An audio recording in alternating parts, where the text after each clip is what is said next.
15 మందిని తీసుకొని వచ్చారండి. వాళ్ళు కింద సామాన్లన్నీ పగలగొట్టేశారు. సీసీటీవీ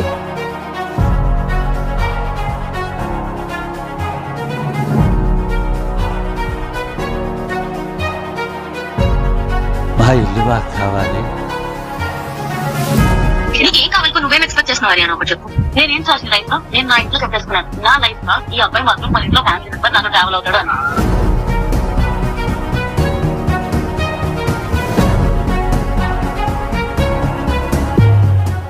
నమస్తే friends, welcome to my channel. Friends, Raj Tarun Lavanya వ్యవహారం డ్రామా కంపెనీని తలపిస్తుంది.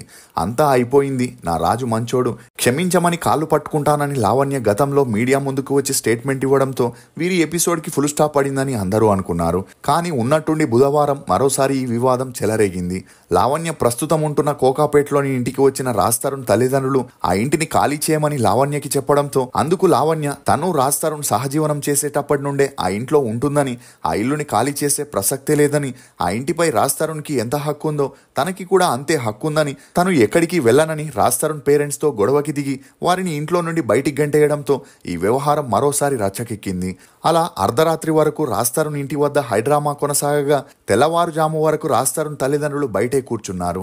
దీంతో నార్సింగ్ పోలీసులు ఈ వ్యవహారంలోకి ప్రవేశించి విచారించగా అందుకు రాజ్ తరుణ్ తల్లిదండ్రులు లావణ్య అసలు తమ కోడలే కాదని, ఈ ఇల్లు రాజ్ తరుణ్ పేరు మీదుందని, ఇది తమకే సొంతమని, లావణ్య రాజ్ తరుణ్తో సహజీవనం చేసిందే తప్ప తన కొడుకుని వివాహం చేసుకోలేదని, అలా చేసుకుని ఉంటే ఆధారాలు ఉండేవని, లావణ్య అబద్ధం చెప్పి తమని బయటికి గెంటేసిందని ఏడుస్తూ తమ బాధని చెప్పడంతో పోలీసులు వారిని ఇంట్లోకి పంపించడం జరిగింది. దీంతో ఆక్రోశానికి గురైన లావణ్య మీడియా ముందు మాట్లాడుతూ రాజ్ తరుణ్ తల్లిదండ్రులు 15 మంది గూండాలతో ఇంటి మీదికి వచ్చి సీసీటీవీ కెమెరాలని పగలగొట్టారని, ఇంటిని ధ్వంసం చేసి తన తమ్ముడిని కూడా కొట్టారని, ప్రస్తుతం తమ కేసు కోర్టులోనే ఉందని, తీర్పు రాకముందే రాజ్ తరుణ్ పేరెంట్స్ ఇలా చేయడం కరెక్ట్ కాదని, ఇది రాజ్ తరుణ్ పేరెంట్స్ ఇచ్చిన ఆస్తి కాదని, రాజ్ తరుణ్ రూపాయి కూడగట్టుకొని కట్టుకున్న ఇల్లని, ఈ ఇల్లు కొనేటప్పుడు 1.5 కోటి విలువ ఉంటే ఇప్పుడు 12 కోట్లుందని, అందుకే వారు దురాశతో తనని ఇంటి నుండి గెంటేయడానికి ప్రయత్నిస్తున్నారని చెప్పడంతో పక్కనే ఉన్న శేఖర్ భాష ఈమెపై మండిపడుతూ లావణ్య అటు రాజ్ తరుణ్తో ఉంటూనే ఇటు మస్తాన్ సాయితో వ్యవహారం నడిపిందని, చాలా మంది అమ్మాయిలకి మత్తుమందు అలవాటు చేసి తమ జీవితాల్ని కూడా నరకం చేసిందని చెప్పడంతో లావణ్య అతనికి బదులిస్తూ రాజ్ తరుణ్ ఏమీ అమాయకుడు కాదని, అతనికి హర్యానా గ్లోరీతో ఎఫ్ఐఆర్ ఉండేదని, ఈ క్రమంలోనే హర్యానా నెల తప్పిందని, అందువల్లే ఉన్నట్టుండి లావ్ అయిందని చెప్పడంతో అందరూ షాక్కి గురయ్యారు. అంతేకాకుండా తను బిజినెస్ ట్రిప్ మీద గోవాకి వెళ్ళినప్పుడు రాజ్ తరుణ్ హర్యానాతో ఉండేవాడని, హర్యానా కూడా రాజ్ తరుణ్ని తన ఫ్లాట్ కి రప్పించుకునేదని, అందుకు సంబంధించిన సాక్ష్యాలు కూడా తన దగ్గర ఉన్నాయని మీడియాకి ఒక ఆడియోని రిలీజ్ చేసింది. ఇక ఆ ఆడియోలో హర్యానా లావణ్యతో మాట్లాడుతూ రాజ్ తరుణ్ తమ ఫ్యామిలీలో ఒక మెంబర్ అని, అతనితో కలిసి జీవిస్తానని తన ఇంట్లో వారికి కూడా చెప్పేశానని చెప్పగానే అందుకు లావణ్య ఒక ఫ్రెండ్ గానా అని అడగగా హర్యానా బదులిస్తూ రాజ్ తరుణ్ తనకి ఫ్రెండ్ కాదని, ఫ్రెండ్ కంటే ఎక్కువని, అతను తనకి కావాలని, జీవితాంతం తనతోనే ఉండాలని చెప్పగా కోపానికి గురైన లావణ్య ఫ్రెండ్ కాకపోతే మీ మధ్య ఏముంది, రిలేషన్లో ఉన్నారా, ఎఫ్ఐఆర్ నడిపిస్తున్నారా, పెళ్లి చేసుకుంటారా అని నిలదీయగా హర్యానా సైలెంట్ అవ్వడంతో ఇప్పుడు ఈ ఆడియో అన్ని చోట్ల హల్చల్ అవుతుంది. టీ రుచులతో మీరు అలసిపోయి ఉంటారు, అందుకే మీకోసం బేబర్ చాక్లెట్ ని తీసుకొస్తున్నాం. ఇది రుచికి రుచి, ఆరోగ్యానికి ఆరోగ్యం. ఇందులో ఉండే ఫ్లవనాయిడ్లు రక్తనాళాలని వృద్ధి చేసి గుండె ఆరోగ్యాన్ని పెంచుతుంది. చాక్లెట్ టీ తాగడం ద్వారా ఒంట్లో కొవ్వు పెరగడాన్ని నియంత్రిస్తూ మతిమరుపుని కూడా తగ్గిస్తుంది. అమెజాన్, ఫ్లిప్కార్ట్ లో కూడా అవైలబుల్ గా ఉన్నాయి, కానీ మన వెబ్సైట్ లో ఆర్డర్ చేసుకుంటే మంచి ఆఫర్స్ ఉన్నాయి. ఇక అలా ఆ ఇంటి ముందు గొడవలు ముదిరి ఎక్కువ అవడంతో రాజ్ తరుణ్ ఫ్రెండ్ మరియు నటుడైన మధునందన్ మీడియా ముందు మాట్లాడుతూ ఈ గొడవలు ఇప్పటివి కాదని, గతంలో రాజ్ తరుణ్ కెరియర్ పరంగా వ్యక్తిగతంగా ఎదుర్కొన్న సమస్యలతో పాటు సినీ కెరియర్ రేస్ లో వెనకబడుతూ అడపాదడపా సినిమాలు చేస్తున్న క్రమంలో లావణ్య మీడియా ముందుకు వచ్చిందని, అలా తను చేసిన విమర్శలు హల్చల్ అవడంతో రాజ్ తరుణ్ మానసికంగా కృంగిపోయి ఆ సమస్యల్ని ఫేస్ చేయలేక ఈ లోకాన్ని వదిలి వెళ్లిపోవాలనుకుంటున్నట్లు తనకి ఫోన్ చేసి బాధపడుతూ చెప్పాడని, అంతేకాకుండా లాక్డౌన్ టైంలో రాజ్ తరుణ్ 2 నెలలు ఇంట్లో ఖాళీగా ఉండడంతో మానసికంగా కృంగిపోయాడని, అలా తనకి ఫోన్ చేసి ఒంటరిగా బిక్కుబిక్కుమంటూ బ్రతకలేనని, మరో వారం కూడా ఇలాగే ఉంటే తను ఈ భూమి మీద లేకుండా పోతానని చెప్పి రాజ్ తరుణ్ బాధపడగా అప్పటి నుండే తను డిప్రెషన్ లో ఉంటున్నట్లు తెలుస్తుంది. ఇక లావణ్య సమస్యని ఎంత త్వరగా పరిష్కరిస్తే రాజ్ తరుణ్ అంత త్వరగా కోలుకుంటాడని, లేదంటే తమ చేయి జారిపోయే అవకాశం ఉందని మధునందన్ చెప్పడంతో కావడంతో ఇతని వ్యాఖ్యలు కూడా ఇప్పుడు వైరల్ గా మారాయి. ఇక ఇదిలా ఉంటే లావణ్య లీక్ చేసిన హరియానా ఆడియో హల్చల్ అవ్వడంతో అది విన్న నెటిజన్లకి నిజంగానే రాజ్ తరుణ్ హరియానా రిలేషన్ లో ఉన్నారా లేక ఏదైనా డ్రామా చేస్తున్నారా అనే క్వశ్చన్స్ కూడా రైజ్ అవుతున్నాయి.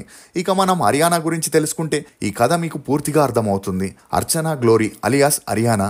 ఈమె 1993 జనవరి 25న తెలంగాణలోని వికారాబాద్ తాండూరులో ఒక మధ్యతరగతి క్రిస్టియన్ ఫ్యామిలీలో జన్మించింది. తండ్రి నీల్ గ్లోరీ, తల్లి జెనెట్. ఈమెకి నైని అనే చెల్లెలు కూడా ఉంది.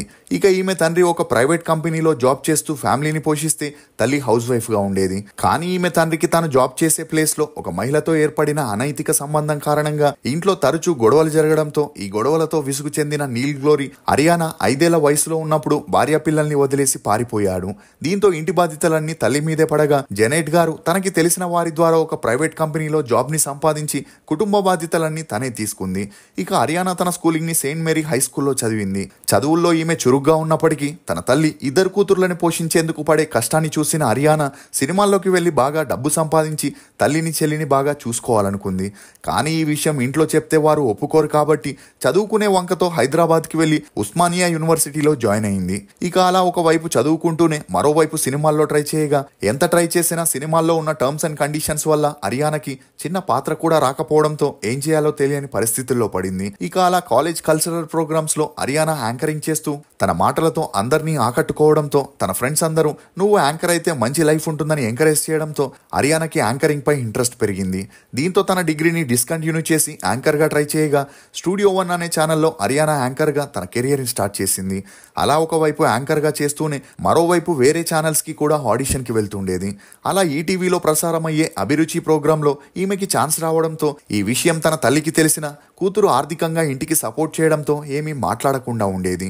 అలా వంట చెయ్యి తరమా అనే ప్రోగ్రామ్ని చేస్తూ జెమినీ టీవీలో కిరాక్ కామెడీకి హోస్ట్గా వ్యవహరించింది. ఇక అలా ఈ షోస్ ద్వారా కొంతవరకు గుర్తింపు రావడం, అలా ఈమె 500 మందికి పైగా సెలబ్రిటీలని ఇంటర్వ్యూ చేస్తూ ముఖ్యంగా రామ్ గోపాల్ వర్మని కలిసి ఇంటర్వ్యూ చేయగా ఆ ఇంటర్వ్యూలోనే ఆర్జీవి ఈమెను బోల్డ్ యాంకర్ అని పిలుస్తూ తనని బికినీలో చూడాలని ఉందని, అలా తన ముందుకి వస్తే ఇమీడియట్ గా తనకి సినిమాల్లో హీరోయిన్ గా ఛాన్స్ ఇస్తానంటూ వీరిద్దరి మధ్య జరిగిన కన్వర్జేషన్ బోల్డ్ గా ఉండడంతో జనాలు కూడా ఈమెను బోల్డ్ యాంకర్ అని పిలవడం మొదలెట్టారు. ఇక ఇదిలా ఉంటే హరియానాకి యాక్టింగ్ పై ఉన్న మక్కువతో నా బాయ్ ఫ్రెండ్ చాలా మంచోడు అనే షార్ట్ ఫిలింలో యాక్ట్ చేస్తూ మధ్యలో టిక్ టాక్ వీడియోస్ ద్వారా కూడా కొంతవరకు ఫేమ్ ని సంపాదించుకుంది. కానీ తనకి సినిమాల్లో ఛాన్సులు రాకపోవడంతో ఏం చేయాలో తెలియని పరిస్థితుల్లో పడింది.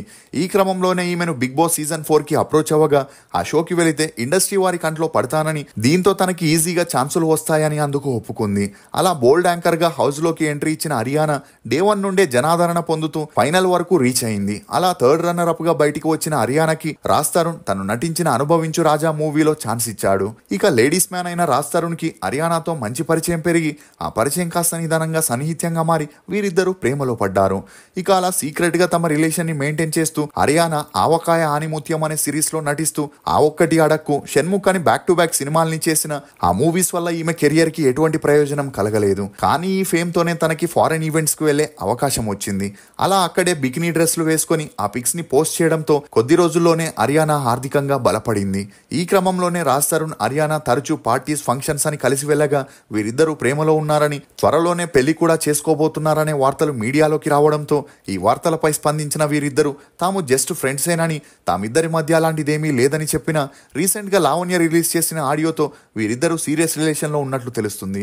ఇదిలా ఉంటే లావణ్య ప్రైవేట్ ఆడియోస్ వీడియోస్ ఇప్పటికే మీడియాలో లీక్ అవ్వగా అవి చూసిన నెటిజన్లు తనపై విమర్శల వర్షాన్ని కురిపిస్తున్న రాజ్ తరుణ్ మాత్రం బయటకు వచ్చి లావణ్య గురించి ధైర్యంగా చెప్పకపోవడం చూస్తుంటే ఏదో ఒక విషయంలో లావణ్య రాజ్ తరుణ్ ని బ్లాక్ మెయిల్ అయినా చేస్తుండాలి, లేకపోతే రాజ్ తరుణ్ గురించి పూర్తి వివరాలు లావణ్య దగ్గరైనా ఉండాలి. ఒకవేళ అలా జరగకపోతే లావణ్య ధైర్యంగా రాజ్ తరుణ్ ఆడియో ఫంక్షన్ కి వెళ్లి గొడవ చేయడం, రాజ్ తరుణ్ హీరోయిన్ మాల్వి మల్హోత్రాతో ముంబైలోని ఒక హోటల్లో ఉంటే లావణ్య అక్కడికి వెళ్లి తనని చెప్పుతో కొట్టడం, ఇప్పుడు తన సొంత ఇంట్లో నుండి తన తల్లిదండ్రుల్ని బయటికి పంపించేసిన రాజ్ తరుణ్ బయటికి వచ్చి మాట్లాడకపోవడం చూస్తే చాలా అనుమానాలకి దారి తీస్తున్నాయనే చెప్పొచ్చు. మీరు ఈ ఇష్యూపై ఏమనుకుంటున్నారో మీ అభిప్రాయాన్ని కమెంట్ సెక్షన్లో తప్పకుండా తెలియజేయండి. మేము చేసిన ఈ వీడియో మీకు నచ్చినట్లయితే ఒక లైక్ ద్వారా మీ సపోర్ట్ని మాకు తెలియజేయండి. For more interesting videos please subscribe to CR ముచ్చట్లు. Thank you.